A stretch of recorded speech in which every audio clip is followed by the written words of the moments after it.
House will come to order.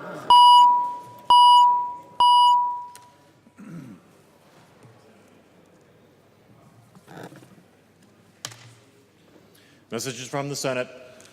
Message from the Senate. Mr. Speaker, I hereby announce that the Senate accedes to the request of the House for the appointment of conference committee on amendments adopted by the Senate to the following House file.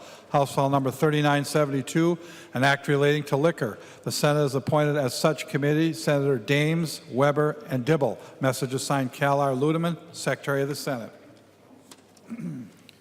Calendar for the day. First calendar on the is Senate File 3463. The clerk will report the bill.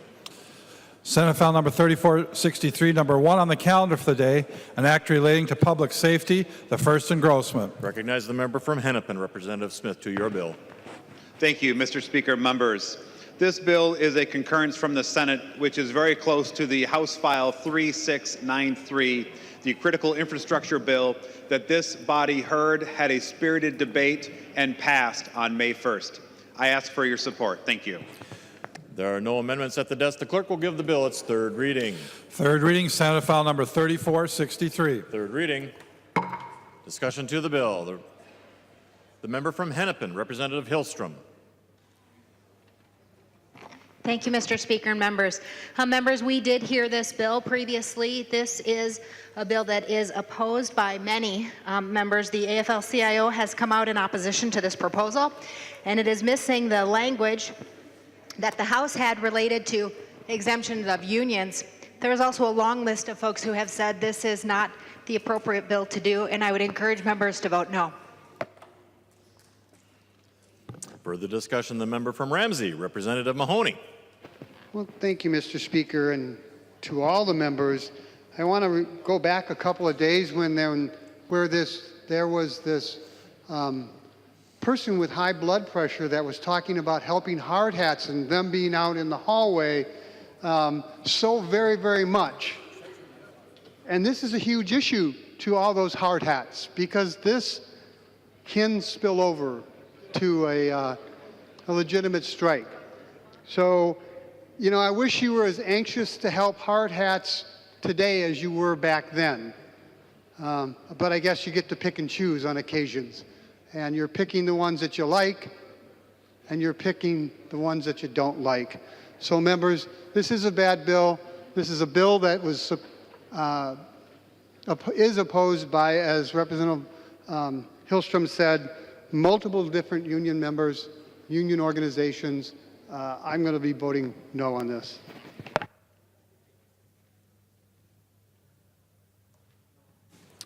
Discussion. Member from Hennepin, Representative Dean R. Thank you, Mr. Speaker. We've seen this bill, I think now this is our fourth time, and it's very, very troubling. You know, the initial premise of this bill is that it'll stop people from doing damage to critical pieces of infrastructure.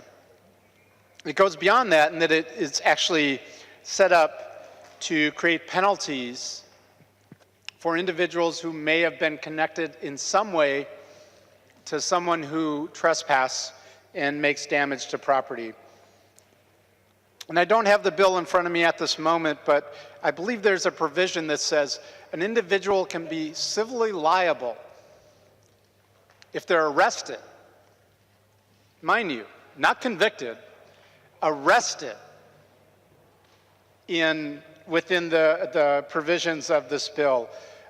This is clearly a bill that is meant to scare people of means from working with and from assisting those people that are oppressed in our society as they fight back to have standing, and that people actually consider the things that we do structurally in our system that disadvantages many, many folks. So, members, look beyond what this bill says it does and really look at what it really does. And, you know, I could go on for 10, 20 minutes, but most of you aren't going to pay attention. I understand that. You've got the votes to pass this. Representative Newberger, I'm surprised you don't have your phone out recording me again today like you did the other day. And by the way, members, you don't have to record other people speaking because it's actually taped, and you can go and review those tapes and clip them how you want. But I would just say that I haven't heard of any prosecutors that have come forward and have said we need this because we need this other tool. We don't have enough tools. They have enough tools, and this is clearly a bill that's coming before us because there are some individuals who either, one, think that this plays well in campaign time, or two, they actually believe the movie Minority Report, and that we can actually find out when people are going to do things in the future, and we can go arrest them before they do it. So, members, this again is another mean-spirited bill put forward by the Republican majority, and I would ask that members vote no on this. Further discussion? The member from Ramsey, Representative Pinto. Thank you, Mr. Speaker. Members, and for the public, it's true that we've heard this bill a couple times before. It received such a brief introduction this time, though, that I want to make sure that the public especially is aware of what's being discussed here. There are, of course, crimes of trespass and criminal damage to property, and of course, liability that can be imposed for somebody who commits some act like that. And you should know that in our law, there actually are special penalties and special protections for pipelines and power plants and the kind of infrastructure that's addressed here. What this bill, though, does is add an even extra level beyond that. Of course, it's the rule that you're held accountable for what you do. You're held accountable on a lawsuit or a crime. If you do something, you trespass, you damage property, you're held accountable. And we do have some laws that say that you can be held accountable for something that somebody else does if you help them in some way. What this bill does is mix all that together and go way beyond it and say that no, we're going to hold you extra accountable well beyond the ordinary rules of aiding and abetting and conspiracy, the regular rules that say when you can be held accountable for something that somebody else does. We heard, as was referenced, no complaints that law enforcement or prosecutors lack the tools that are necessary to protect this kind of infrastructure. Again, we already have heightened protections. We don't lack any need. And actually, the prosecutors in this body have said previously, and this moves on to, besides this being unnecessary, to actually it being unwise, they're not certain what these phrases in here even mean in a number of cases. What kind of circumstances would cause somebody to be held liable for the actions of someone else in trespassing? The prosecutors previously have said, we're not sure what that means, what circumstances would apply. I want to point out to members in the public actually a section that is not currently in the bill, but I think really provides some insight into it. The bill, provision has left the House floor a couple weeks ago, contained an exception for labor unions, saying that under certain circumstances, labor unions could not be held accountable in the same way as somebody else. Well, on the one hand, that to my mind is an indication of how cynical this is. We're going to pick one particular group and carve it out. We're going to say one particular group, maybe a group that is concerned with other issues, we're going to apply this law to them, but not to this group. But it also shows how incompetent it is, because despite that provision, the labor unions are united with environmental groups, with faith groups, with civil liberties groups and others in saying this is wrong for our state. Members, we cannot ignore the broader context here, the way in which we're talking about corporate power. We already have laws on this, and now we're going a step further.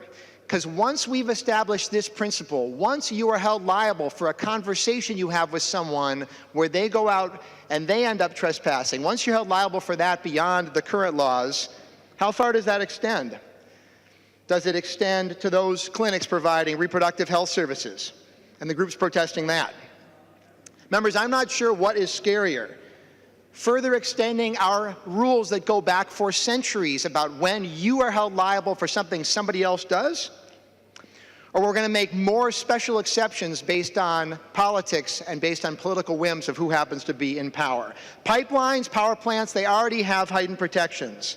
The corporations pushing this proposal, their property already has those heightened protections. Members, let's protect the rights of Minnesotans. Let's stick with the laws that we have had, the protections going back for decades and for centuries, and let us vote this bill down. Thank you, Mr. Speaker. Further discussion?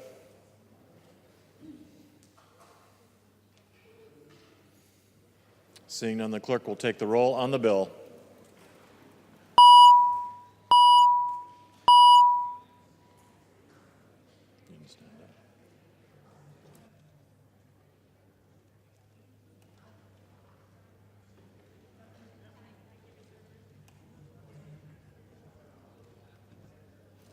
Clerk votes no.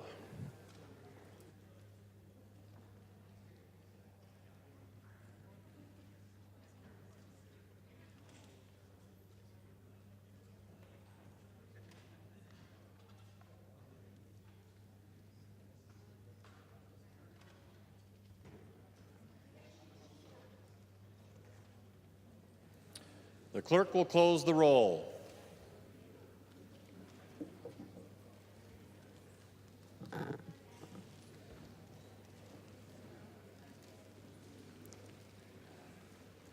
There being 77 ayes and 46 nays, Senate File 3463 is passed and its title agreed to.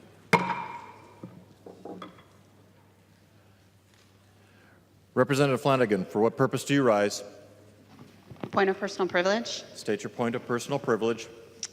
Thank you, Mr. Speaker. Members, I just wanted to take a moment and request a moment of silence. We lost a former member of the legislature who was spent time in the other body down the hall, but just wanted to take a moment to remember Senator Harold R. Skip Finn. Harold R. Skip Finn, we'll call him Skip, was born October 27th, 1948 in Cass Lake. He was a son of Harold, Haley, and Alverna Finn. He was raised in Cass Lake and attended Cass Lake Public Schools. He was the first in his family to attend college at Moorhead State College and the University of Minnesota. He majored in both sociology and American Indian Studies, and in 1971 was the first student to receive a degree in American Indian Studies at the university. He later received a law degree from the U of M in 1979. Skip was a member of the Leech Lake Band of Ojibwe. Cass Lake was always his home. He worked as an attorney and small business owner and was the first Native American to serve as a Minnesota state senator. Above all, Skip loved his family. He adored his grandchildren. He loved hunting, fishing, and ricing, and passing those traditions on to others. He also loved the Minnesota Vikings and DFL politics. He didn't want a big braggy obituary, but said it should be noted for the record that he was brilliant, funny, and incredibly dedicated to taking care of his family. He had the ability to see the potential in everyone and encouraged others to see the same. Skip mentored many DFL and Native political candidates throughout the years, including his daughter, State Representative Jamie Becker Finn. I am so grateful to Senator Skip Finn for clearing a pathway for me and so many others to serve. And I'm mostly grateful that he raised an incredible daughter who serves with us in this body, who is a great leader and one of my best friends. So, colleagues, if you would please rise for a moment of silence.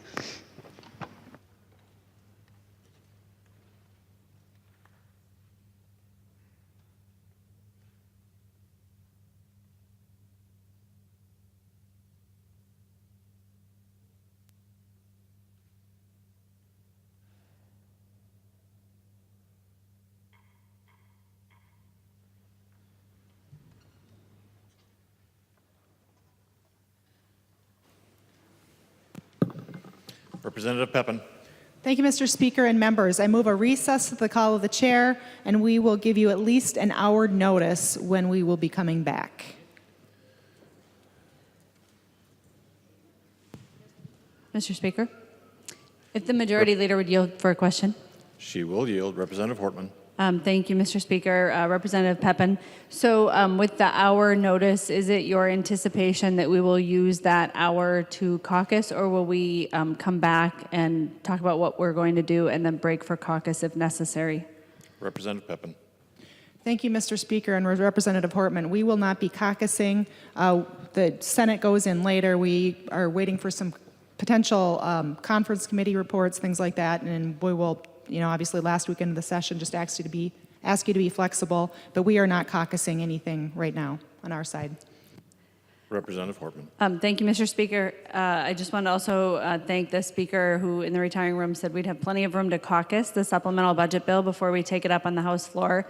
And we'll just watch our email for when that opportunity will pop up later today. Representative Pepin moves a recess to the call of the chair. All those signify by saying aye. All opposed, no.